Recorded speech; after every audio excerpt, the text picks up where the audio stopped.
Salut à toutes et à tous. Alors, un décor différent pour l'Ultra Endurance Podcast pour l'épisode du jour qui sera un format interview aujourd'hui. Euh, je voulais tout simplement vous souhaiter une très belle année 2024, de réussir tous vos projets, d'avoir surtout la forme, la santé pour pouvoir les accomplir. Donc, prenez soin de votre hygiène de vie, de votre nutrition, de la gestion de votre stress, de votre sommeil pour être dans les meilleures conditions pour cette année et de réussir tous vos beaux projets, qu'ils soient sportifs ou personnels, que ce soit professionnel aussi. Donc, je vous souhaite à toutes et à tous une très belle année 2024 et je tenais à vous remercier pour cette année 2023 aussi pour le soutien que vous m'avez apporté.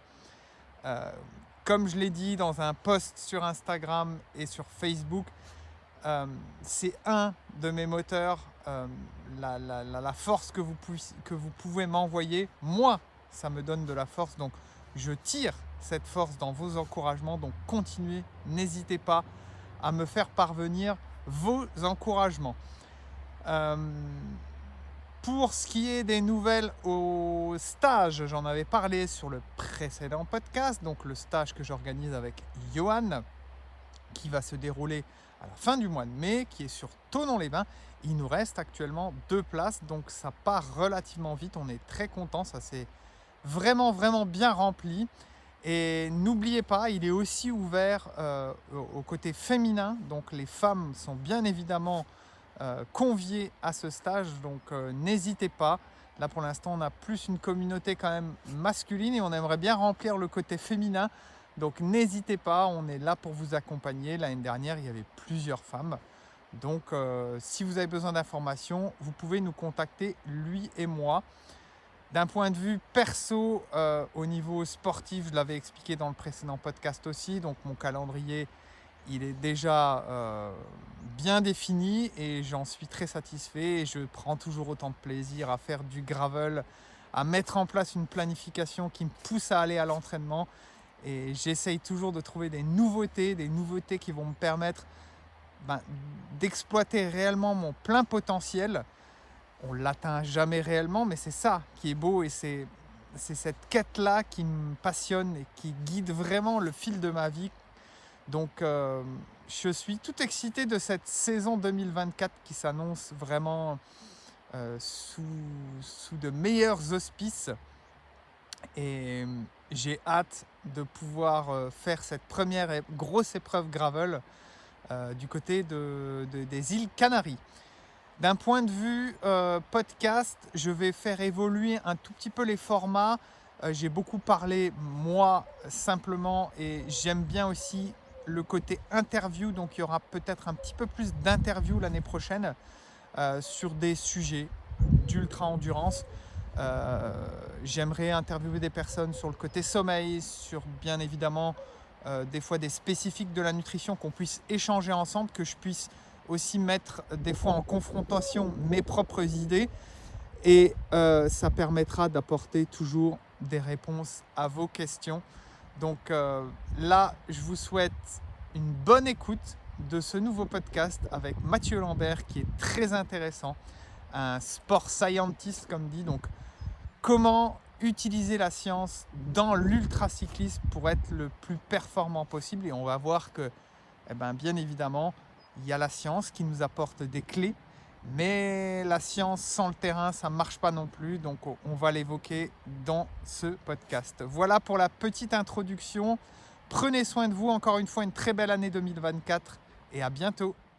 Aujourd'hui, je reçois Mathieu Lambert, avec qui on a échangé quelques fois par message, etc. Je suis beaucoup ses travaux parce qu'on peut le qualifier de sport scientist, comme on dit. Et il utilise beaucoup les notions scientifiques dans le milieu du cyclisme, mais il s'intéresse aussi à l'ultracyclisme parce qu'on a déjà échangé sur le sujet. Donc aujourd'hui, le but, c'est qu'il nous apporte ces connaissances qu'on peut implémenter au niveau de l'ultracyclisme. Donc déjà, Mathieu, j'aimerais que tu te présentes ton parcours pro, sportif, etc. Ouais, salut Guillaume, merci pour l'invitation. Alors donc moi c'est Mathieu, j'ai 22 ans, voilà, cofondateur de Cyclisme Performance Academy. Voilà, comme tu l'as dit, on se base beaucoup sur les données scientifiques pour partager finalement, essayer d'apporter au plus grand nombre les connaissances scientifiques et comment derrière les implémenter finalement sur le terrain dans sa pratique pour améliorer ses performances. Donc voilà, on se centre vraiment là-dessus, sur l'optimisation de la performance. On parle pas de santé, on parle vraiment que de performance, même si forcément bah, c'est des sujets qui sont liés, mais voilà, on parle de cyclisme, de performance, donc ça s'appelle cyclisme performance, ça tombe bien. Et voilà, on essaie de partager sur des formats d'articles, de podcasts, on reçoit des invités régulièrement, sur des cours en ligne aussi pour vraiment aller un petit peu plus loin pour ceux qui le souhaitent. Et puis voilà, à côté de ça, moi je pratique aussi beaucoup le vélo. Je suis un coureur élite donc au plus haut niveau amateur français dans le club de l'AVC Aix-en-Provence. Donc voilà, je me concentre encore pas mal sur ma pratique pour bah, finalement mettre en pratique ce que j'apprends et voilà, faire mes propres expériences. Et c'est super enrichissant aussi de passer par ce chemin-là. J'apprends aussi beaucoup en tant que pratiquant et derrière, c'est des choses que je peux retransmettre aussi. Donc c'est ouais, c'est cool. Et voilà, c'est déjà pas mal. Après, j'ai eu Tu d'autres accompagnes expériences. des athlètes aussi, hein. Tu accompagnes. Voilà, c'est ça, ouais, j'entraîne aussi. J'entraîne pas beaucoup d'athlètes, mais j'en entraîne quelques-uns. J'entraîne deux athlètes d'ultra-distance aussi. Donc, tu vois, c'est pour ça que c'est un sujet qui m'intéresse. Et voilà, ouais, c'est toujours aussi bah, intéressant de suivre ces pratiques-là que moi, je pratique pas. Je connaissais pas vraiment avant d'entraîner là, ces deux coureurs. Mais ouais, c'est intéressant. On voit que ça se développe bien. Bah, j'avais aussi eu l'occasion, donc, par le passé, j'ai travaillé avec Sport Testing, qui était donc une startup qui faisait pas mal de testing physiologique. Le but, c'était bah, d'essayer, pareil, encore une fois, d'aider le plus grand nombre de sportifs à améliorer ses performances. Et par ce biais-là, c'est vrai que j'ai testé pas mal de sportifs d'ultra-distance, que ce soit en trail ou en vélo. Et c'était super intéressant bah, d'essayer d'apporter ce côté scientifique à cette pratique qui est finalement bah, voilà, assez récente. Et des fois, bah, ouais, ceux qui vont pratiquer l'ultra-distance vont pas forcément s'intéresser à ce côté-là. Donc il y a pas mal de choses à apprendre, que ce soit bah, pour les pratiquants, mais aussi pour nous, les entraîneurs. Et voilà, c'est parce qu'il y a pas beaucoup d'articles scientifiques sur le sujet, pas grand-chose. Donc finalement, on doit faire pas mal d'expériences et c'est comme ça qu'on apprend aussi. Donc voilà, j'entraîne aussi du coup des cyclistes pros qui sont vraiment du coup bah, rien à voir avec l'ultra-distance pour le coup, même si bah, on pourra sûrement en reparler, mais on verra que dans l'entraînement, il y a quand même pas mal de choses qui se rejoignent entre un entraînement d'un cycliste alors pro ou en tout cas d'un cycliste plus classique et d'un cycliste ultra-distance. Et, euh, et voilà, ouais, je pense que j'ai fait pas mal le tour de mes Ouais, différentes expériences. ce que je disais un petit peu avant en off, c'est que tu étais en Espagne là récemment pour accompagner une équipe cycliste pro, hein, c'est ça? C'était juste un coureur que j'accompagnais. C'était pas D'accord. une équipe. Voilà, c'était juste un coureur. Et bah, j'en profitais aussi pour rouler, voilà, pour m'entraîner aussi. C'était d'une pierre deux coups, mais c'est l'avantage d'avoir encore le niveau, je dirais, pour Ouais. rouler et faire du vélo avec ces coureurs bah, qui sont au niveau professionnel. Donc c'est top. Vraiment une belle occasion bah, pour connaître du coup, le coureur que j'entraîne et bien travailler ensemble. Et puis bah, aussi pour moi, pour bien travailler et puis progresser sur le vélo, quoi. Donc c'était ouais, une chouette expérience dans l'Espagne, des conditions idéales pour faire du vélo. C'était vraiment top. Oui, puisque je reviens sur ce que tu disais un petit peu avant aussi, c'est, tu vois, la bonne remarque, c'est de se dire que des fois, tu vois, on segmente un petit peu trop en se disant, bah, il y a ou la science ou le terrain, et en fait, bah, on se rend compte que l'un va avec l'autre, et parfois, on peut avoir de grandes connaissances scientifiques, mais si on n'a pas l'expérience terrain, c'est compliqué aussi, quoi, tu vois. Mm. Ouais. Ouais, clairement, parce que voilà, on se rend bien compte des fois en pratique que même si on peut avoir voilà, plein d'idées, plein de choses qui sortent de la science et plein de protocoles, etc., mais que ouais, derrière à implémenter en pratique, c'est pas forcément évident. Ça donne pas déjà toujours les mêmes résultats que ce qu'on observe dans des études scientifiques. Ou aussi inversement, bah, en fait, des fois, la science a une certaine inertie, quoi. C'est pas des choses qui sont instantanées. Au contraire, c'est plutôt assez lent. Donc voilà, il y a beaucoup de pratiques finalement qui émergent du terrain, qui sont ensuite étudiées par la science, et puis bah, qui soit sont validées parce que bah, ok, ça fonctionne, soit finalement invalidées. On se rend compte avec un protocole vraiment scientifique que c'est une pratique qui fonctionne pas.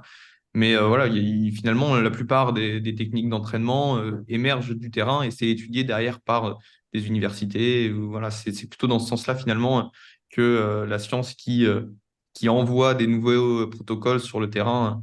Du coup, bah ouais, l'un ne va pas sans l'autre, quoi. Exactement. Donc, pour rentrer un petit peu dans le vif du sujet, il y a plusieurs déterminants. Et selon toi, quels sont les déterminants de la performance en ultracyclisme? Et est-ce qu'il y a, comme tu l'as dit avant, quand même des spécificités par rapport au cyclisme classique, selon toi? Ouais. Bah, c'est vrai que moi, quand je pense ultra-distance, finalement, bah, c'est avant tout un cycliste. Et bah, en fait, les déterminants de la performance d'un cycliste qui fait des épreuves de 4-5 heures, bah, ils vont pas être fondamentalement très différents d'un cycliste qui fait des épreuves sur plusieurs jours. Avant tout, il faut être un bon cycliste. Et ça, euh, voilà, ça passe par tout un tas d'exercices et finalement, tout le profil de l'athlète, il va être important et bah, que ça soit sur de la haute ou de la basse intensité. Parce que bah, certes, ce que le sportif d'ultra-distance va rencontrer dans ses compétitions, ça va être principalement de la basse intensité, voire de la très basse intensité. Mais bah, cette basse intensité-là, elle est déterminée aussi par ce qui se passe au-dessus. Et forcément, on ne peut pas être plus fort à basse intensité qu'à haute intensité. Donc, la limite de ce qu'on va pouvoir tenir plusieurs heures, bah, finalement, elle va être aussi déterminée par notre VO2 max et toutes ces capacités-là de très haute intensité.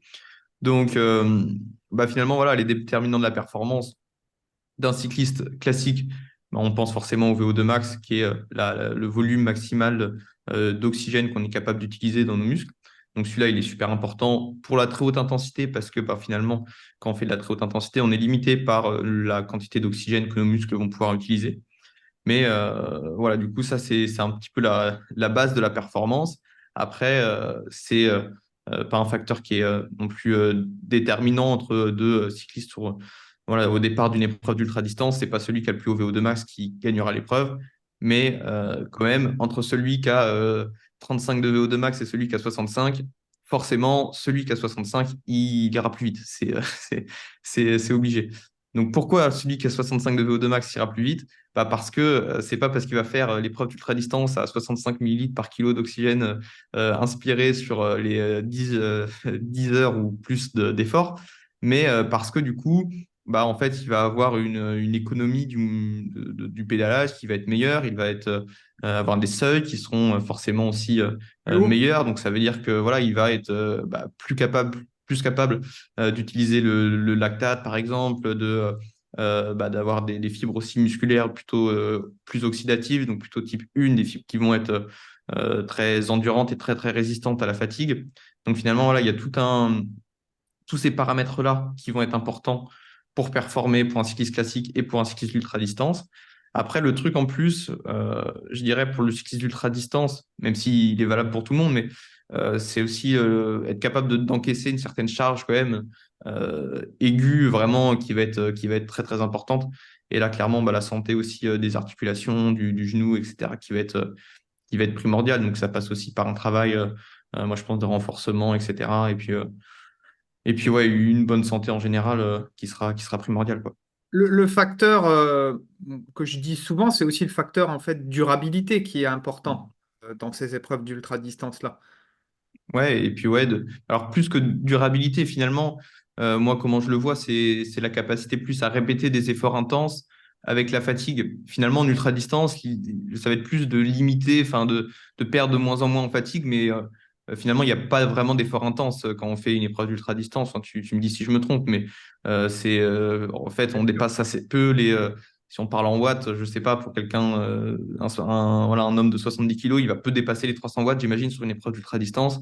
Finalement, tout va se passer en dessous. Donc, c'est plus, ouais, c'est de perdre le moins possible, accumuler le moins possible de fatigue, quoi, pour pouvoir durer le plus longtemps possible sans s'écrouler et ouais, tenir le plus longtemps à une intensité la plus élevée possible, quoi. Donc ça, pour le coup, pas surtout le premier seuil, qui est pour moi déterminant là-dessus, parce que bah, le premier seuil, c'est quoi? C'est bah, si on le définit par rapport au lactate, par exemple, c'est l'intensité la plus élevée à laquelle on va être à un niveau de base en termes donc, de lactatémie. Donc On va pas, voilà, physiologiquement, on peut dire qu'on accumule assez peu de fatigue et qu'on est proche de notre niveau de repos. Enfin, en tout cas, voilà, Donc on est dans un. le but là-dedans, c'est un petit peu de pousser SV1, quoi, en fait. Ouais, c'est ça, parce que plus le premier seuil est tard, plus il est élevé. Ça veut dire que bah, on a toute une plage d'intensité, tout ce qui se passe en dessous finalement, qui va être facile, où on va bah, rester dans un état métabolique bah, de base, enfin de basse intensité, quoi. Donc forcément, si bah, dès qu'on monte une bosse, on est capable de rester sous ce premier seuil, comparé à quelqu'un qui, bah, pour monter cette bosse, parce que bah, son vélo il est lourd, parce que voilà, il va être obligé de passer au-dessus de ce premier seuil, bah, fatalement, il va accumuler beaucoup plus de fatigue que celui qui va rester en dessous. Et au bout d'un moment, bah, celui qui passe souvent au-dessus de son premier seuil, il va s'écrouler parce que dès qu'il passe au-dessus de son premier seuil, bah, tout de suite en termes de filière énergétique, il va consommer plus de glucides. Ça va être, voilà, son corps, il va du coup recruter des fibres musculaires qui sont un petit peu plus rapides. Et donc, il n'aura pas le choix, soit de ralentir, soit de consommer plus de glucides, mais au bout d'un moment, il est limité aussi par ses stocks et par son alimentation. Donc, au bout d'un moment, il n'aura vraiment pas le choix de ralentir, voire s'arrêter, quoi. Donc, premier seuil, c'est sûr, c'est peut-être si on doit dire qu'il y a un seul facteur vraiment déterminant, je dirais que c'est celui-là qui est le plus important. Et du coup, dans l'organisation d'un entraînement, tu conseillerais plutôt de travailler sous SV1 ou juste au-dessus, alors, du coup? Ça dépend, il faut un petit peu, toujours un petit peu tout faire, enfin, dans un entraînement. Bah, et encore une fois, par rapport au fait d'être un bon cycliste avant tout, de toute façon, il va falloir faire un peu de toutes les intensités à l'entraînement. Et bah, voilà, à distance de l'épreuve, bah, on va même faire des efforts plutôt type VO2 max, des séances d'endurance aussi, hein. C'est la majorité du temps, bah, se passe sous le premier seuil. Mais voilà, toujours un peu de tout. Et pour vraiment développer le premier seuil, encore une fois, ça dépend, mais je pense que travailler en dessous, c'est forcément la base de l'entraînement. Après, il y a des séances, moi je dirais, travailler pile au premier seuil, je pense que c'est intéressant. Travailler juste au-dessus, je vois moins l'intérêt parce que bah, forcément, on va quand même faire moins de charges, on va accumuler moins de volume de travail si on est juste au-dessus que juste en dessous. Et ça peut Donc, être facile. Ça peut être ouais, facile. bah, c'est une vraie séance, quoi. Si on est juste Ah ouais. au-dessus de son premier seuil, là, ça commence forcément, on accumule de la fatigue, donc il faut vraiment le considérer comme une séance intense. Donc, bah, c'est pas si évident à placer dans l'entraînement. Ça peut se concevoir pour certains qui ont peu de temps d'entraînement, peu de volume disponible. Et dans ce cas-là, bah, ils peuvent faire, si ils ont des séances courtes sur home trainer, par exemple, bah, des petits passages au-dessus du premier seuil. C'est des choses que je fais faire assez régulièrement à ceux qui ont là pas beaucoup de temps pour s'entraîner. Mais bon, ça doit pas être la majorité de l'entraînement, elle se passe pas à ce niveau-là, quoi. Tout à fait. Et justement, on va dire que trop de temps passé, on va dire, entre ces deux seuils-là peut être impactant justement pour le côté fatigue, là, alors du coup. Mm. Ouais, bah, c'est ça, c'est ça. C'est vraiment une zone d'intensité. Et bah, il y a pas mal d'études qui ont été réalisées là-dessus aussi sur l'impact là, au niveau du système nerveux autonome. En fait, rien que le fait d'être en dessous ou au-dessus du premier seuil, ça n'a pas le même impact. Donc, vraiment, d'un point de vue systémique sur le corps, bah, juste le fait de passer en dessous ou au-dessus du premier seuil, on n'a pas la même fatigue, quoi. Au-delà D'accord. de la charge qui sera plus élevée et du coup bah, de la fatigue musculaire locale parce que bah, on est 30 watts au-dessus du premier seuil. Mais juste voilà, d'un point de vue système nerveux autonome, si on fait toutes ces séances au-dessus du premier seuil, il y a un moment où on va déséquilibrer le système nerveux autonome et bah, ça engendre des effets plutôt négatifs sur la performance, quoi. Ouais, mais chose qu'on peut facilement retrouver quand même aujourd'hui, parce que tu vois, moi j'encadre des athlètes et j'ai parfois du mal à leur faire comprendre ça et je dois les faire ralentir en fait, tu vois, Mm. parce que on veut rentrer avec une certaine moyenne sur Strava, etc. Et en fait, ben, on se retrouve à faire des séances qui sont toujours tempo, tu vois, voire Mm. plus, et donc qui sont, alors, on va pas dire on va pas dire c'est contre-productif, mais si tu les répètes tout le temps, c'est là que t'engages pas le processus de progression, quoi, en fait. Ouais, ouais, clairement. Et ça se voit aussi, ouais, bah, quand on a peu de volume d'entraînement, bah, forcément, il y en a beaucoup qui vont se dire, bah, ok, je vais rouler un peu plus fort plutôt que, vu que je roule pas beaucoup, bah, je vais rouler plus fort, quoi. Mais sauf que non, ça fonctionne pas parce que, bah, encore une fois, il y a pas que, l'aspect local musculaire, il y a aussi l'aspect système nerveux et l'aspect récupération en général. Et le fait d'être toujours sur une intensité finalement qui est quand même assez élevé, on récupère pas. Et à court terme, ça peut fonctionner, mais à moyen et long terme, c'est pas du tout ce qui fonctionne. Et au contraire, c'est plutôt très mauvais, quoi. Et puis sans compter les bénéfices, mais ça tu peux l'expliquer un petit peu, mais à basse intensité, le développement mitochondrial, etc., c'est fondamental justement pour l'ultracyclisme, pour Mm. l'ultradistance. Ouais. Voilà. Après, ce développement, il a lieu finalement à toutes les intensités. C'est encore une fois la question de fatigue. Et voilà, si on ne devait pas prendre en compte la fatigue, on pourrait rouler tout le temps à bloc, faire toujours des intensités. Bah, finalement, on progresserait beaucoup plus, hein, parce que bah, le stimuli est plus élevé forcément à plus haute intensité. Mais c'est toujours une balance entre voilà, la fatigue et la charge, quoi. Et du coup, la basse intensité, ça a l'avantage qu'on accumule quand même peu de fatigue pour quand même un volume de charge qui est assez élevé. Et du coup, au final, quand on regarde à moyen et long terme, quand on fait voilà, la comparaison entre quelqu'un qui en ferait 50% de basse intensité et quelqu'un qui en fait 80%, en fait, à moyen et long terme, celui qui va faire plus de basse intensité et qui respecte vraiment ses zones et ce travail sous le premier seuil, il va avoir accumulé plus de charges d'entraînement parce que il va mieux récupérer et finalement, il va être peut-être moins tombé malade. Il va être, finalement, sur le long terme, il accumule plus de charges que quelqu'un qui en fait plus à plus haute intensité. Donc, du coup, c'est fondamental pour la progression sur le long terme, le développement mitochondrial et tout ce qui va avec, les adaptations en endurance, quoi. Ouais. Et parfois, tu vois, il y a ce biais à se dire, ben, je fais de l'ultra-distance, donc je vais faire que de la basse intensité. Donc ça aussi, tu vois, faut pas tomber dans ce biais-là en se disant, je fais que de la basse intensité, parce que sur mon épreuve, je vais tomber que sur de la basse intensité. Donc après, pourquoi implémenter de la haute intensité? Tu l'as expliqué un petit peu, mais reviens un petit peu dans le détail en disant que ça sert pour ton économie de course, comme tu l'as dit, l'économie de pédalage, etc. Et Mm. selon toi, après, quelle séance serait intéressante plus particulièrement et qu'est-ce que tu mettrais de prime abord sur un ultracycliste? Ouais. Bah ouais, c'est exactement ça. La haute intensité, elle est pas négligeable et pas mettre de côté. C'est pas parce que c'est vrai que si on regarde une épreuve d'ultra-distance, si on regarde un fichier de puissance, du coup, bah finalement, quand on fait une planification, en théorie, on part toujours du moins spécifique vers le plus spécifique. Donc, on pourrait se dire, bah, quand on finit la planification, finalement, on va essayer de faire le plus spécifique. Mais le plus spécifique à de l'ultra-distance, c'est quoi? Est-ce que c'est de rouler à 150 watts? Bah oui, c'est ça, mais bon, on peut pas faire que ça à l'entraînement, quoi. Donc, pourquoi aussi on peut pas faire que ça? Bah parce que, bah, encore une fois, c'est un peu contre-productif. Quand on regarde, plus on va monter en intensité, plus on va avoir de stress finalement et de contraintes appliquées. Et derrière, on va avoir des adaptations spécifiques à ça.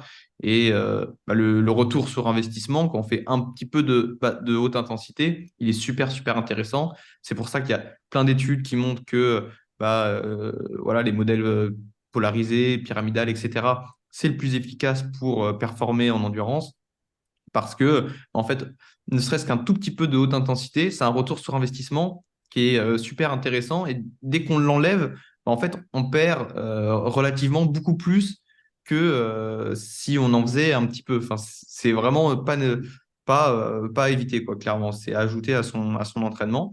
Et du coup, qu'est-ce qu'on peut faire comme séance qui serait... Alors, bien sûr, c'est sorti de son contexte parce qu'il faudrait connaître l'athlète, d'où il part, hmm, etc., son passif. Mais globalement, est-ce qu'on doit privilégier plutôt les séances, tu vois, proches de SV2 ou vraiment type VO2 max, voire après des séances, tu vois, même de sprint? Est-ce que ça peut être intéressant ou pas? Ouais, bah ça dépend. Encore une fois, c'est quand même assez compliqué à répondre parce que voilà, ça va dépendre de la planification de l'athlète, etc. Donc moi, je dirais un peu de tout et en fait, comme un cycliste classique finalement. Moi, voilà, je fonctionne beaucoup par cycle. Donc il y a une période où on va travailler pas mal le VO2 max, après on va travailler un peu le seuil. Vu que tout va un peu ensemble et aussi ce qui est quand même important, bah, c'est de varier ces intensités-là. Si on fait toujours la même séance de haute intensité, bah, ça n'a pas du tout le même effet que si on fait pendant 3 semaines, on fait des séances plutôt orientées sur le VO2 max, après on va travailler un peu le deuxième seuil, même pour la monotonie, enfin pour voilà, plein de choses finalement, au-delà de l'aspect physio, l'aspect aussi voilà, mental, c'est important. Donc il n'y a pas une séance, je pense, mieux qu'une autre. Et voilà, travailler proche des Ouais. seuils, je mettrais quand même plus l'accent sur les seuils que sur le VO2 max. Ouais. Donc, plutôt priorité au seuil. Après, pour les sprints, etc., je pense que ça, pour le coup, on peut en faire un petit peu. Ça ne doit pas non plus prendre trop de temps dans l'entraînement et on ne doit pas se concentrer là-dessus. C'est tout ce qui est après très, très haute intensité. C'est des adaptations qui sont très rapides, finalement, en quelques séances. Je dirais deux, trois séances par-ci, par-là. Ça suffit déjà à avoir énormément de bénéfices. Donc, Exactement. il n'y a pas besoin d'y passer 3 semaines à faire que des sprints, quoi. Juste une ou deux séances par-ci, par-là, ça suffit, quoi. Oui, moi, je le vois très bien avec les athlètes que j'accompagne qui faisaient pas du tout de très haute intensité, voire et d'intensité.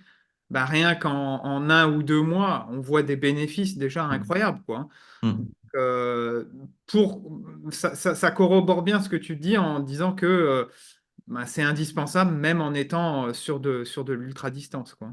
Ouais. Mais en tout cas, si on veut optimiser sa performance, après, si c'est Tout à pas fait. notre objectif, voilà. Mais enfin, quand on fait du vélo, le but aussi, c'est de se faire plaisir. Enfin, quand on est en souffrance et que c'est dur parce que bah, on a plus de force et qu'on est à un bout d'énergie, bon, c'est pas drôle, quoi. Alors, être un petit peu mieux préparé et faire de la haute intensité, ça demande pas non plus un investissement énorme. Le but, c'est pas non plus de faire 4 séances par semaine et de se tuer sur chaque séance. Voilà, une seule séance par semaine, un petit peu plus intense que les autres, suffit largement à avoir des bénéfices qui seront nettement visibles sur la forme, quoi. Donc, ouais, on ne saute pas la séance intense de la semaine, même quand on fait l'ultra-distance.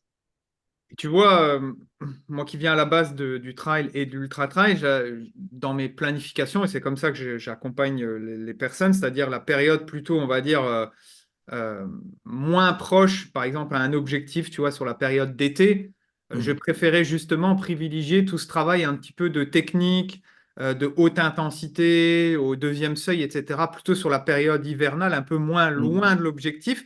Et tu vois, justement, pour aussi éviter d'accumuler trop de volume, parce qu'après, c'est un petit peu la tendance qui s'opère en se disant, je fais de l'ultra-distance, il faut absolument que je fasse un énorme volume. Oui, mais par phase, comme je le dis, tu vois.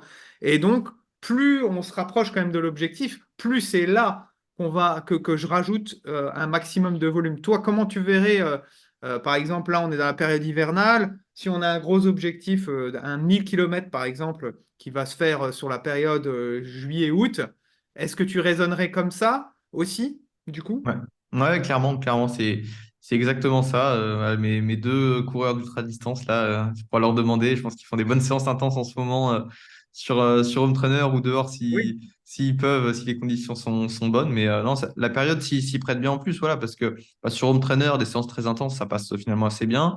Donc, euh, donc ouais, c'est la bonne période pour le faire et rajouter du volume plus tard, se concentrer sur les seuils un petit peu plus tard dans la planif.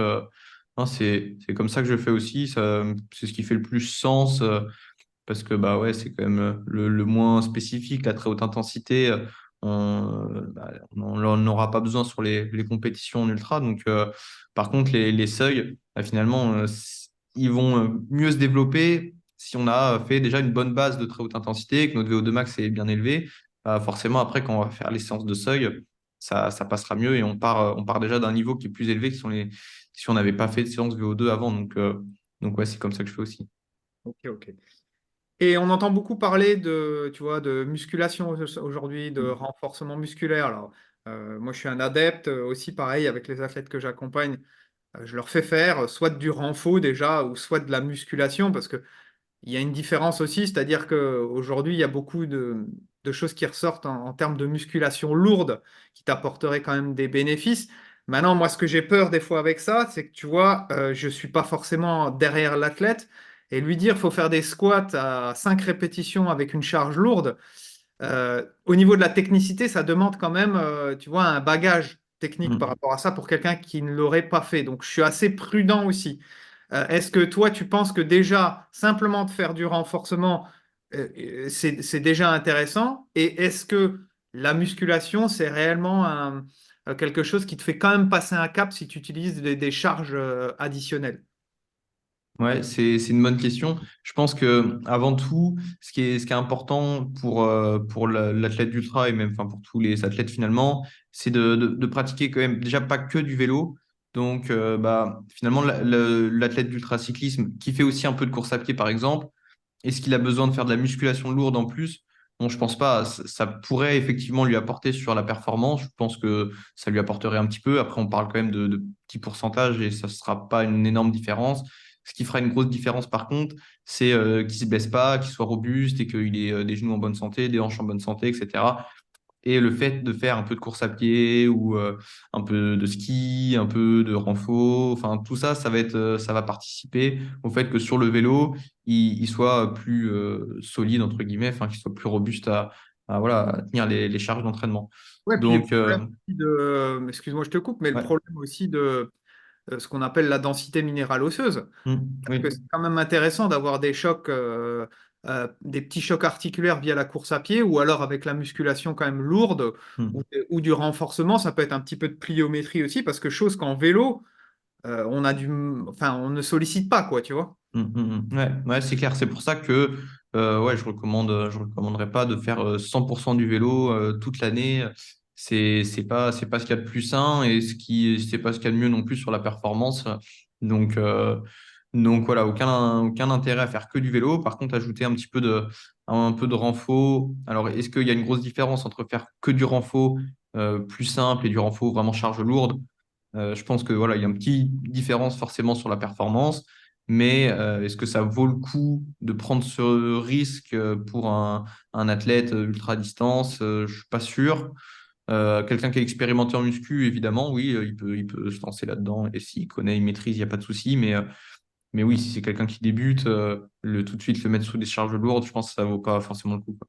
Ouais, moi je vois bien, hein, j'ai des athlètes qui n'ont jamais fait on va dire, de renforcement musculaire, qui n'ont pas accès à une salle, qui n'ont même pas de matériel en soi, mais déjà rien que au poids du corps, je leur fais faire quelques circuits training qui durent pas très longtemps, tu vois, hein, pas besoin de sortir une séance qui va faire 1 heure, mais déjà 30 à 45 minutes, mais ça leur change déjà tout, quoi, en fait, tu vois. Mm, Et donc, oui, effectivement, la science te dirait que là, à ce moment-là, la charge lourde serait potentiellement plus intéressante, mais au risque, comme tu le dis, de peut-être pas avoir la technique, pas avoir ce bagage technique, ni la robustesse. Tu vois, on n'a pas pratiqué de musculation, te mettre tout de suite sous des barres à squat, c'est compliqué, mm. quoi. Ouais, non, c'est clair. Et puis il y a tout l'aspect, faut avoir il y a les prérequis quoi, avant de faire de la Ouais. force et surtout du coup en musculation. Enfin, voilà, au niveau articulaire, être déjà capable de faire un squat complet à vide, enfin voilà, je dirais que c'est déjà le minimum quoi. Si on n'arrive pas à faire un squat complet, bah, ça veut dire que niveau cheville, niveau hanche et niveau genou, on a déjà un petit peu de travail à faire, je dirais. Donc on se lance pas dans la muscu si ouais, on se retrouve à faire des squats lourds et que bah, pour n'importe quelle raison, avec la fatigue, etc., on n'arrive plus, on est fatigué. Bah, si on n'est pas capable déjà à vide de descendre tout en bas et que là, bah, du coup, on est fatigué, on n'arrive pas à remonter, qu'on est contraint parce qu'on a 40, 50, 60 kilos sur le dos et que du coup, bah, ça nous écrase forcément. Là, si la charge, elle nous écrase et qu'elle nous force à descendre en bas alors que déjà à vide, on n'y arrive pas, ça va forcément mal finir, quoi. Donc, il y a déjà ces prérequis-là de mobilité qui sont vraiment bah, primordiaux. Et si on les a pas, il y a déjà tout ce travail qui fera ses bénéfices aussi bah, sur le vélo. Si on a une meilleure mobilité de cheville, une cheville plus souple, ça peut que apporter du bien sur le vélo où bah, finalement, quand même, les hanches, les genoux, les chevilles, quand ça bouge bien, surtout sur des heures et des heures et des heures d'effort, fait quand même une grosse différence, quoi. Et donc là, on a parlé un petit peu tu vois, de certains domaines d'intensité, etc. Il existe voilà, nombreux outils pour déterminer un petit peu le spectre du domaine d'intensité. Ça peut être, tu vois, l'utilisation de capteurs de puissance, mais comment déterminer après et comment l'utiliser. Toi, tu es un adepte donc des testings lactate. J'aimerais que tu nous parles de ça. Et quelle est la différence, tu vois, moi, on me demande qu'est-ce que je dois faire? Est-ce que je dois faire, tu vois, des tests FTP, des tests CP5, etc., des tests de puissance critique? Est-ce que je dois faire un test classique d'effort? Quel est le meilleur moyen pour toi? C'est le lactate, bien évidemment, mais euh, comment, euh, euh, comment et pourquoi en fait utiliser le lactate plutôt une autre manière de déterminer son SV1, son SV2, c'est son spectre du domaine d'intensité? Ouais. Alors, donc déjà, la première chose, c'est d'avoir un capteur de puissance, Ouais. un capteur de fréquence cardiaque aussi, au passage. Et alors déjà, le capteur de puissance fiable aussi, ça c'est mieux. Bon, la plupart sont assez fiables maintenant, mais voilà, en tout cas, avoir un bon capteur de puissance, par exemple des pédales Assioma ou des voilà, pédaliers, enfin, il y a plein de capteurs qui existent, mais déjà avoir ça sans capteur de puissance, comme on passe à côté de beaucoup de choses dans l'entraînement, déjà c'est la première chose. Ensuite, une fois qu'on a le capteur, qu'est-ce qu'on fait?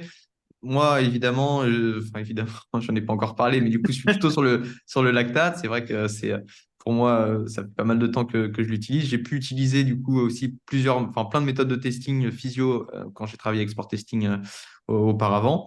Et ouais, moi, ce qui est ressorti, c'était clairement le lactate parce que c'est un outil qu'on peut, enfin, voilà, c'est assez simple à mesurer. On a des petits outils qu'on peut apporter sur le terrain. Donc, on peut faire nos tests directement sur notre vélo, sur notre terrain d'entraînement. Ça, c'est quand même important par rapport à un test qu'on pourrait faire en laboratoire, même si avec des home trainers, etc., maintenant, c'est bien amélioré, mais c'est pas non plus forcément les mêmes conditions qu'on aura à l'entraînement et en compétition. Donc ça, c'est une première chose intéressante avec les mesures de lactate. Et puis, ce qui va être intéressant par rapport à un test de puissance classique, qui est déjà une première base intéressante, hein, un test de puissance critique ou un test FTP, déjà d'avoir quelques références de valeurs max. Mais ce qu'on va avoir en plus, du coup, avec le lactate, c'est aussi des valeurs sous max, quoi. Qu'est-ce qui se passe en dessous à basse intensité? Et donc, on en parlait tout à l'heure, ce fameux premier seuil. Finalement, on va pouvoir du coup le mesurer avec des valeurs de lactatémie, la concentration de lactate dans le sang.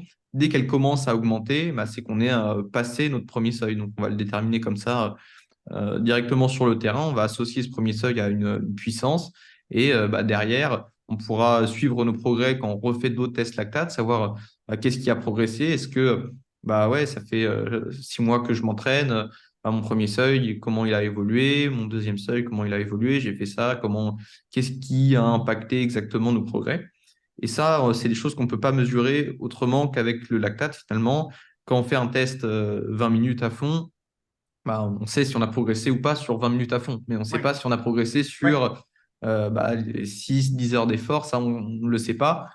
On s'en doute quand, voilà, notamment quelqu'un qui débute, forcément, s'il progresse sur 20 minutes, généralement, il progresse sur le reste. Après, dès qu'on commence à être un petit peu plus entraîné, soit on va ne plus progresser sur les valeurs vraiment de très haute intensité max, on va grappiller peut-être quelques watts par-ci par-là, mais ça va être assez minime. Et finalement, le reste de la progression, ça va surtout se faire sur les seuils. Donc ça, c'est dommage parce que si on fait que des tests de puissance, finalement, on va peut-être perdre en motivation parce qu'on va se dire, tout le travail que je fais à l'entraînement, en fait, j'ai gagné 3 watts sur mon test 20 minutes, mais ça m'apporte pas grand-chose. Alors qu'en fait, ça se trouve, on a gagné 20 watts sur le premier seuil. C'est 100% possible, hein, c'est des choses que je mesure assez régulièrement. On Oui. peut vraiment prendre 20 watts sur un premier seuil et ne pas progresser sur un test 20 minutes, quoi. Donc, pourtant, la différence de performance est quand même assez énorme entre les deux, surtout sur des épreuves d'ultra-distance et même des épreuves de cyclosportives classiques. C'est jamais, enfin, c'est rarement la puissance 20 minutes qui détermine le résultat à la fin de 5 heures d'effort, quoi. Donc voilà, une fois qu'on a dit ça, déjà, c'est le plus important. Et après, il y a d'autres bénéfices, le fait voilà, d'apporter une donnée notamment concrète, quoi, d'avoir un vrai chiffre sur ces premiers seuils et ce deuxième seuil. Parce que même si on ne fait pas de test lactate, généralement, c'est des choses qu'on travaille à l'entraînement. En tout cas, j'espère que tout le monde le travaille à l'entraînement. Et le fait d'avoir une vraie valeur qu'on a mesurée, ça impacte quand même la motivation parce que on a fait les mesures, on a le chiffre, quoi. C'est vraiment différent de s'entraîner un peu dans le vide, dans le flou, et on voit la différence. Enfin, moi, je le vois avec ceux que j'entraîne et tous ceux qu'on fait des tests lactate pourront sûrement confirmer ce que je dis, quoi. Donc voilà, ça c'est pour moi les deux bénéfices les plus importants. Après, on peut faire sans, hein, mais clairement, c'est un plus non négligeable sur la qualité de l'entraînement et la progression sur le long terme.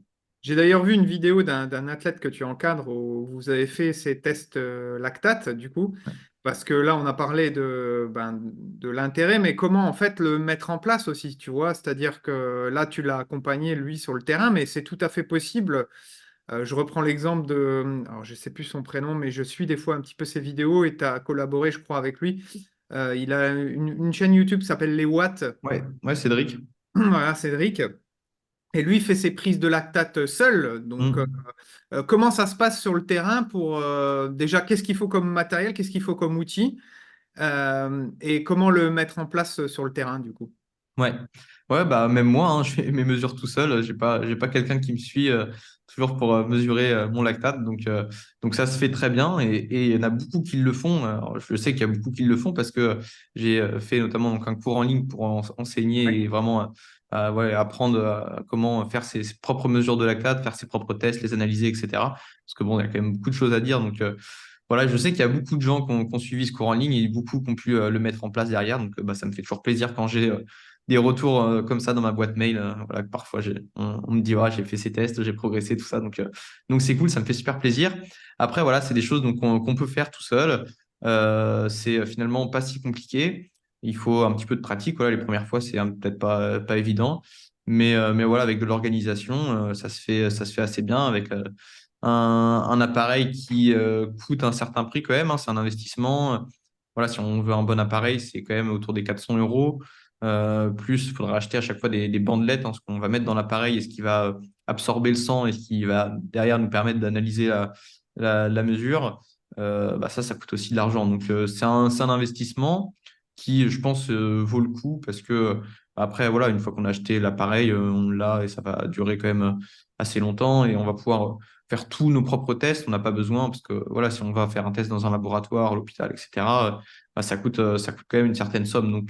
Donc finalement, bah, c'est un investissement qui vaut le coup quand on est investi dans l'entraînement. Si on n'est pas vraiment investi dans l'entraînement, bah, ça vaut pas forcément le coup. Mais voilà, si vous vous intéressez à l'entraînement, en tout cas, bah, c'est clairement un petit truc en plus que vous pouvez faire tout seul et faire vos propres petites expériences. Et voilà, ça se fait assez bien quand on a pris le coup de main. Voilà, il n'y a pas besoin d'être dans une pièce stérile, Ouais. d'être ultra équipé pour faire ces mesures. Bah, finalement, sur le terrain, on arrive quand même à avoir des bonnes valeurs. Ça prend finalement, enfin, avec voilà, les appareils là, qui coûtent environ 400 euros ou un peu plus, ça prend très, très, très peu de sang. C'est impressionnant. C'est vraiment une mini goutte. Bah, finalement, ça se fait très bien. Et il n'y a pas besoin de compétences particulières pour le faire, quoi. Ouais.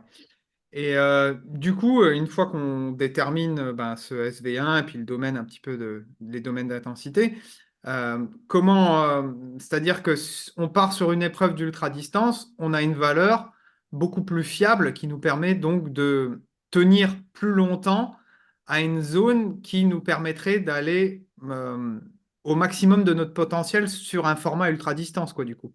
Ouais, ouais, c'est ça. Après, l'utilisation en course, enfin, c'est pas forcément l'utilisation première, je dirais, des seuils de Ouais, ce mais qu'on peut comme on faire a avec le lactate. retranscrit après les watts, on peut utiliser la valeur C'est watt. ça. Ouais, c'est ça. Ça peut. Après, derrière, c'est des choses aussi qu'on apprend quand on apprend à utiliser ces valeurs. Bah, ça veut dire qu'à l'entraînement, quand on fait ces sorties d'endurance, moi aussi, j'apprends du coup à ceux que j'entraîne et à ceux à qui j'ai fait des tests lactate ou ceux qui le font tout seuls, bah, de respecter ces mesures-là et de savoir bah, rouler de manière assez régulière, ce qui est pas si évident quand on débute le vélo.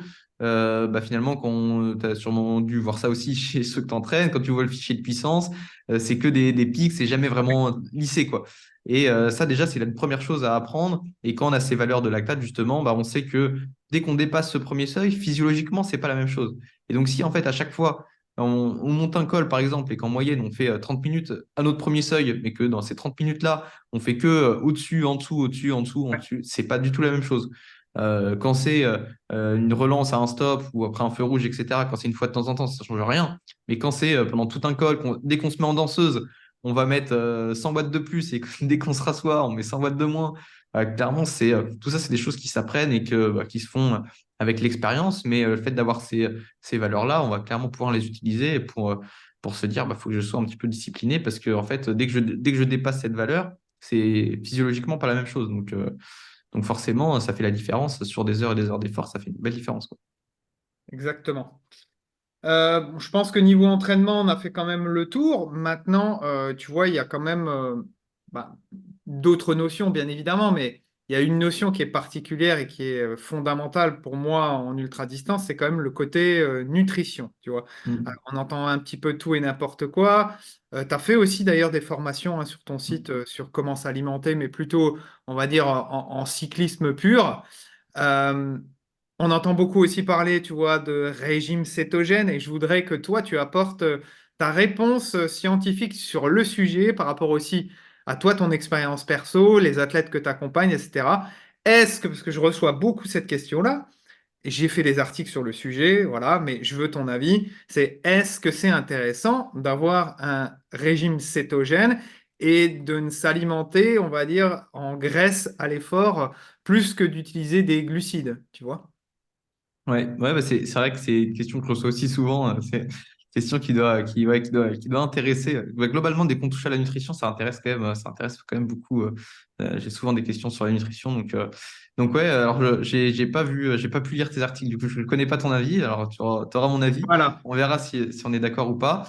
Moi, déjà, sur les athlètes que j'entraîne et sur ceux que je suis, sur un cyclisme du coup plus traditionnel, c'est un régime que je recommande pas du tout parce que voilà, ça a été prouvé maintes et maintes fois que sur la performance à haute intensité, c'était pas pertinent. Voilà, on perd en rendement, on est moins efficace et puis on perd toutes ces capacités à faire de la haute intensité qui nécessitent d'utiliser les glucides. Donc voilà, pour ces athlètes-là, on ne se pose pas la question. Après, pour du coup les athlètes d'ultra-distance, on pourrait effectivement se poser la question parce que bah ouais, les compétitions, ils vont faire que de la basse intensité Mm. et à basse intensité, on utilise principalement des graisses, encore plus après 10 heures d'effort où là, on n'a plus 1 gramme de glycogène presque dans les muscles, donc on va utiliser que des graisses et on pourrait se dire autant que je sois céto-adapté et que Ouais. mon corps il soit une machine à brûler des graisses et du coup je serais plus fort à utiliser des graisses. La réalité, c'est que finalement, notre corps, il est déjà très bien capable d'utiliser des graisses parce que quand on fait après 10 heures d'effort, comme je l'ai dit, quoi qu'il arrive, il y a un moment, on n'aura plus de glycogène, on n'aura plus de réserve de sucre dans notre corps. Et notre corps, il avance quand même, il sait comment faire.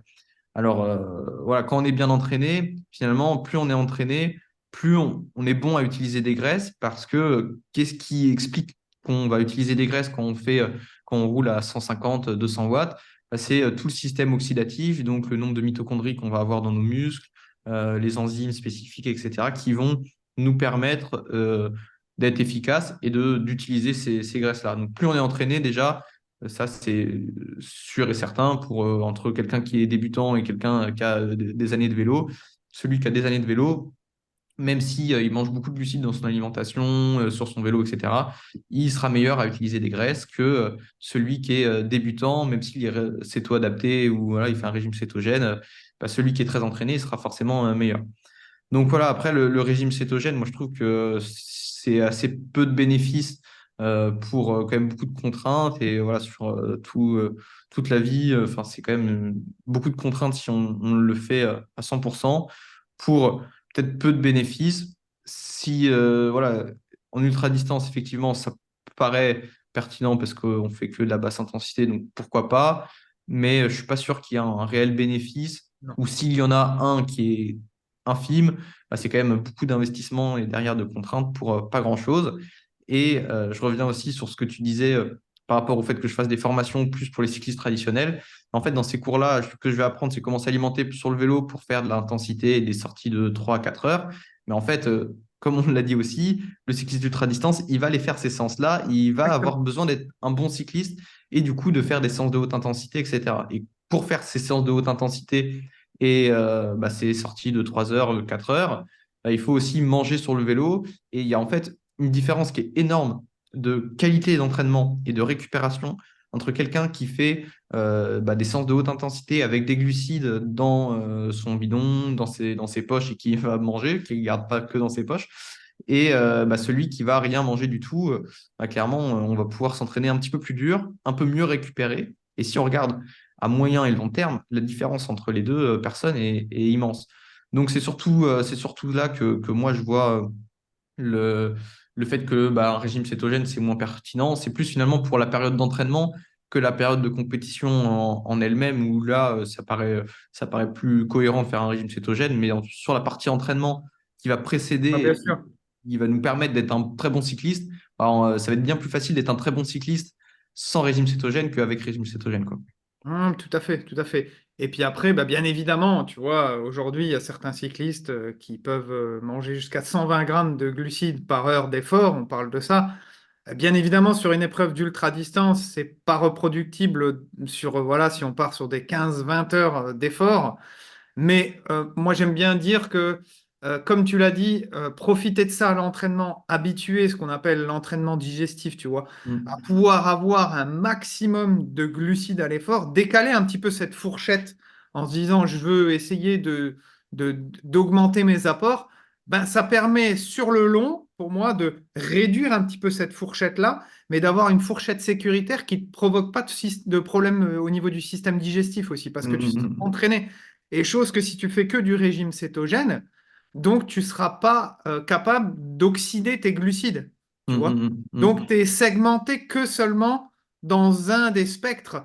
Donc moi je parle beaucoup de flexibilité énergétique. C'est pour ça que j'aime bien aussi quand même, tu me diras ce que tu en penses, si c'est intéressant ou pas. Mais au-delà de faire des entraînements, on va dire, glucidiques, c'est quand même d'avoir des séances que j'appelle plus lipolyse, Mm. pas tout le temps, tu vois, ou alors ce qu'on entend, tu vois, glycogène bas, etc., même voir du sleep low, pour avoir quand même ce côté que tu peux retrouver en ultra distance, c'est-à-dire le fameux manque aussi, Mm. habituer ton corps à utiliser ce côté graisse et cette lipolyse à l'effort, chose que si tu fais que du surglucidique, tu vas être peut-être trop segmenté dans un des spectres. Je sais pas ce que tu en penses par rapport à ça. Ouais, bah moi, ce que j'en pense, c'est surtout que ça dépend de ce qu'on peut faire à l'entraînement. Celui qui peut faire des sorties longues régulièrement, quoi qu'il arrive, cette lipolyse et cette utilisation des graisses, il va le travailler naturellement par la force des choses parce que après 4 5 heures d'effort ou plus, il n'aura pas le choix d'oxyder beaucoup de graisse. Donc, celui qui peut faire ça, je dirais, il n'a pas forcément besoin de faire du sleep low ou des sorties à jeun ou Oui. voilà, de se limiter sur l'apport en glucides à l'entraînement. Celui qui fait que des séances d'1 heure et demie et peut-être une fois par mois une sortie un peu plus longue, mais qui voilà, fait que très rarement des sorties longues, dans ce cas-là, je trouve que ça peut être intéressant. Mais sinon moi, je me dis que voilà, naturellement, en fait, le corps, il va travailler cet aspect-là si on fait des sorties longues. Et même, voilà, quand justement, en fait, on n'améliore pas forcément sa capacité à utiliser des graisses en utilisant des graisses. C'est aussi le fait, justement, d'être bien entraîné. Et le corps, quand il n'a pas de glucides à disposition, il va utiliser des graisses et il sait le faire. Si on fait un test d'effort à jeun ou un test d'effort après avoir mangé, on n'aura pas du tout les mêmes résultats sur l'oxydation des substrats énergétiques. Forcément, à jeun, on va utiliser beaucoup plus de graisse. Mais c'est pas pour autant que la différence à basse intensité de performance, enfin, on a la même capacité, quoi. On est capable de rouler dans les deux cas à basse intensité sans problème. Donc, euh, donc voilà, encore une fois, ça dépend. Et jamais de réponse Ouais, tout à fait. oui ou Après, non. moi, Je suis pas contre, mais ça dépend, quoi. ouais.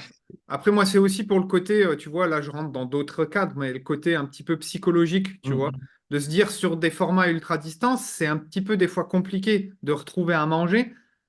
Donc, tu peux te c'est clair. retrouver, et personnellement, moi, j'ai déjà fait, tu vois, je reprends l'exemple du Bike in Man France, je me suis retrouvé, parce que j'ai loupé une fenêtre d'ouverture de magasin, etc., je me suis retrouvé à faire, au bout de 600-700 bornes, plus de 100 kilomètres sans rien avoir, sans avoir Mm, un apport alimentaire ou glucidique.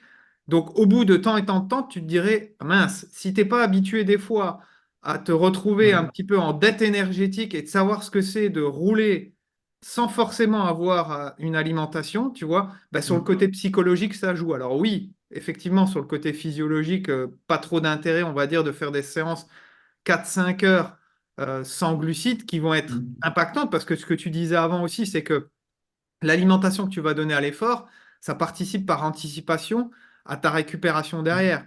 Et souvent, bah, tu vois, il y en a, ils se disent, ah bah, tiens, je vais rien manger pendant 4 heures, et puis après, tu manges 3 fois plus quand tu es mm, rentré, et pas forcément des choses qui sont saines. Donc mm. voilà, il Ouais. faut trouver la juste mesure et chaque fois l'individualiser. Mais effectivement, je suis d'accord avec toi. Et puis, dans tous les cas, on en revient. euh, D'abord, travailler les basiques avant d'aller vouloir chercher, tu vois, parce que j'ai beaucoup de questions aussi là-dessus. Oui, est-ce que le glycogène bas, c'est bien? Est-ce que je peux faire, coach, est-ce que je peux faire du sleep low, etc. Avant de faire ça, entraînons-nous, tu vois. Et déjà, les adaptations, elles se feront naturelles avant de vouloir aller chercher des choses un petit peu farfelues, quoi.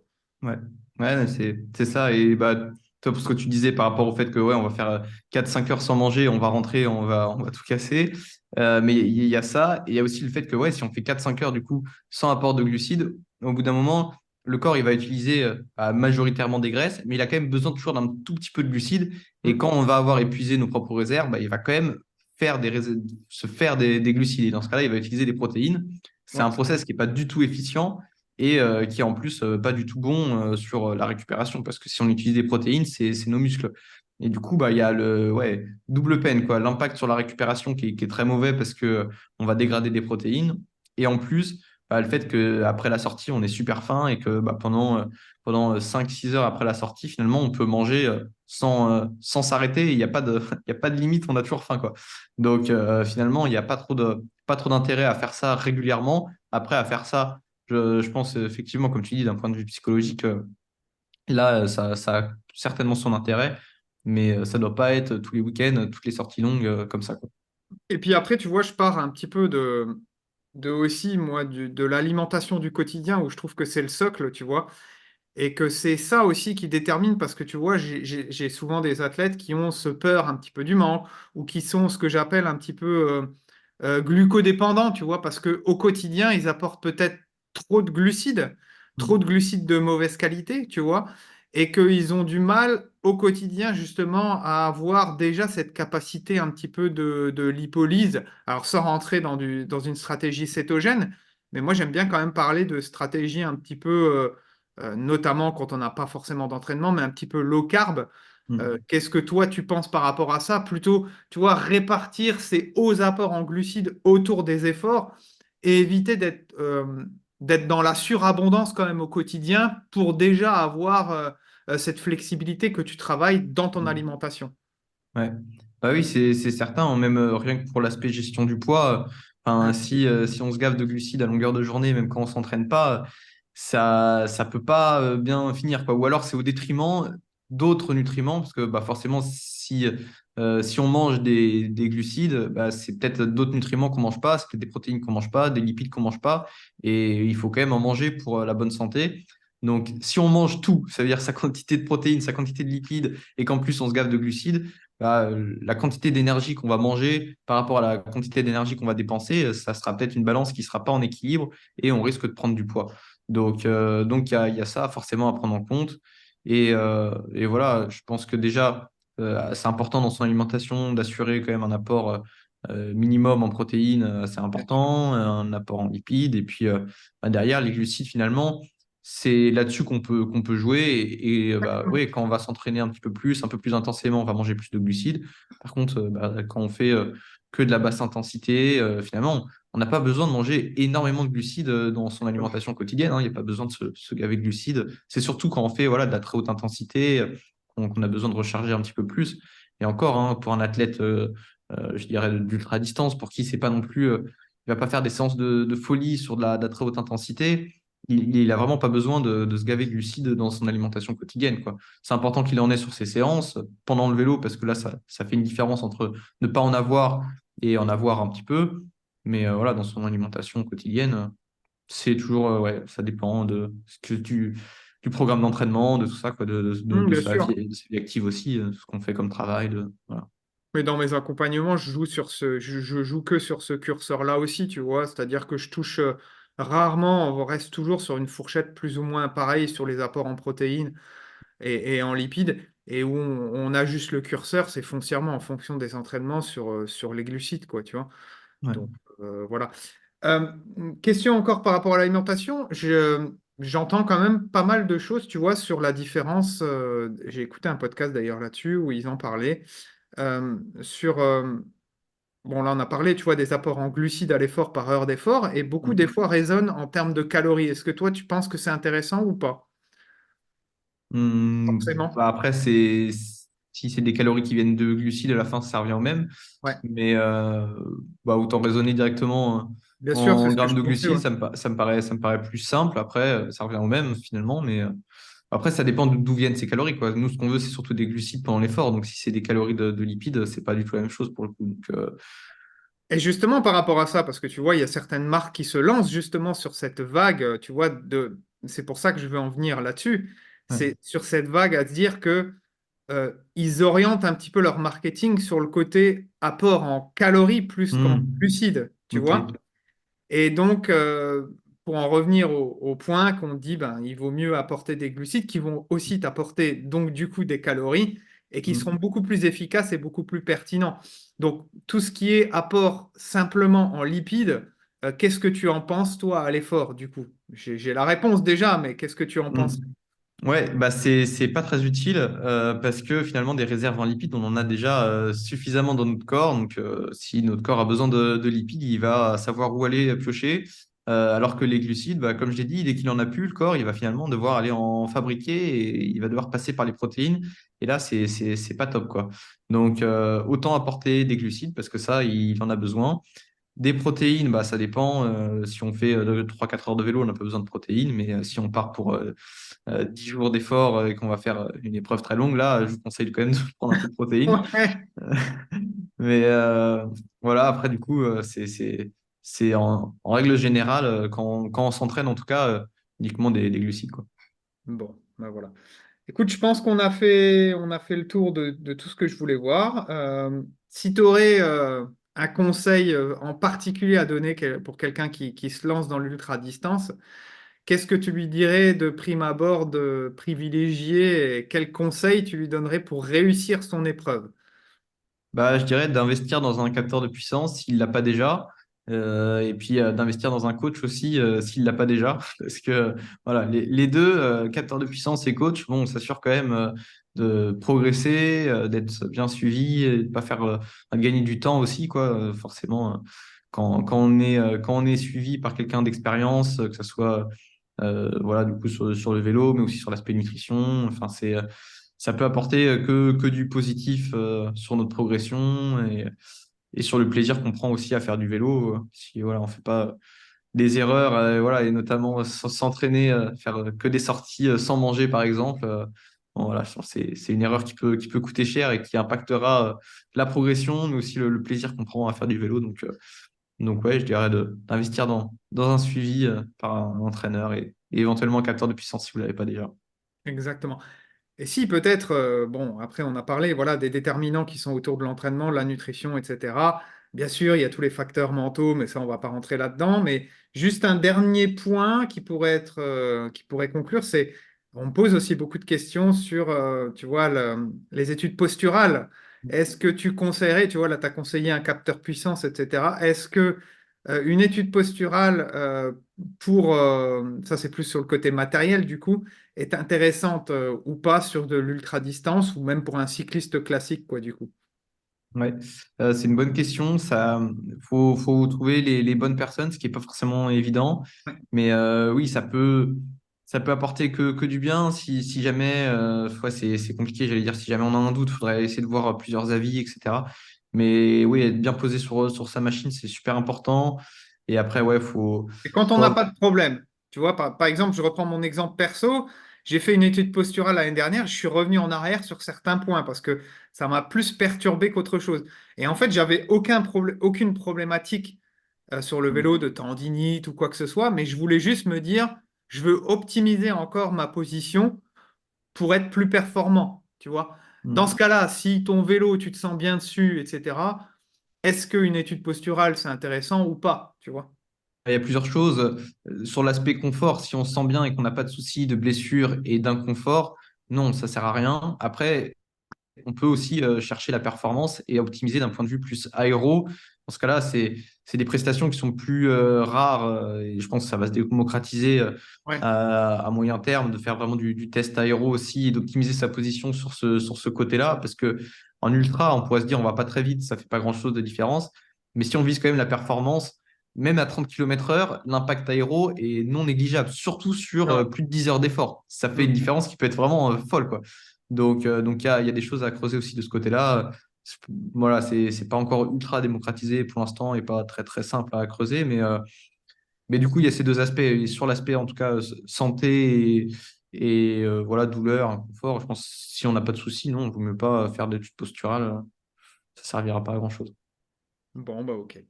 Bah écoute, Mathieu, si tu as quelque chose, je sais pas si tu as quelque chose à rajouter du coup. Non, non, je Je pense crois. qu'on a fait. On a fait le tour sur position, nutrition, Voilà. entraînement. Donc, ça fait On a fait un bon tour. spectre. Exactement.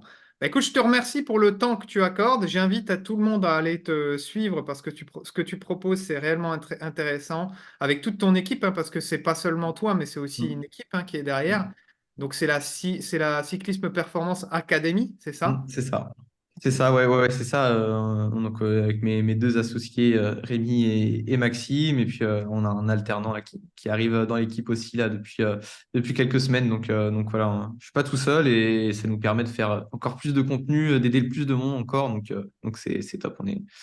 On est bien motivé à partager et à essayer d'aider le plus de cyclistes possible.